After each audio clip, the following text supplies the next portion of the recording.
So మీరు నల్గొండలో పుట్టారు. ఇప్పుడు హోప్ ఫర్ లైఫ్ ఫౌండేషన్ ఎక్కడుంది? Hope for life foundation no అండి, హైదరాబాద్ నుంచి బేస్ హైదరాబాద్ మాత్రమే. కానీ ప్రతి చోట మనది రన్ అవుతుంది. 10 స్టేట్స్ అన్నారు. 10 స్టేట్స్లో రన్ అవుతుంది. పర్టికులర్గా మనకంటూ ఒక స్పేస్ క్రియేట్ చేయలేదు నేను ఎందుకు స్పేస్ క్రియేట్ చేయలేదు అంటే, మనకు సపోర్ట్ చేసే వాళ్ళందరూ కూడా ఎంప్లాయీస్. నేను కూడా జాబ్ చేస్తూ నా శాలరీ నుంచి కొంచెం స్పెండ్ చేస్తున్నాను.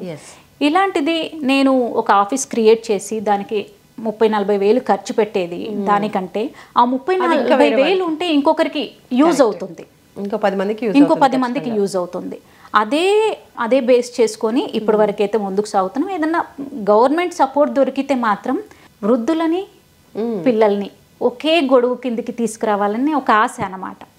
మనం మామూలుగా ఏం చెప్తూ ఉంటాం, ప్రతిసారి మాట్లాడుకున్నప్పుడు వృద్ధాప్యం మరో బాల్యం అంటూ ఉంటాం. కానీ పిల్లల్ని అంత ప్రేమగా చూస్తాము, అదే వృద్ధులను మాత్రం తీసి పడేస్తాం. నిజంగా అది అమ్మమ్మ కావచ్చు, తాతయ్య కావచ్చు, ఇంటి ప్రక్కల వాళ్ళు కావచ్చు, నీకేం తెలుసులే, తిని ఓ మూలను పడుండు, ఇదే మనం రెగ్యులర్గా చూసేది. ఇన్ని వృద్ధాశ్రమాలు, మరి నిజంగా వృద్ధాప్యం బాల్యమైనప్పుడు వృద్ధాశ్రమాల అవసరం ఏంటండి? నిజమే.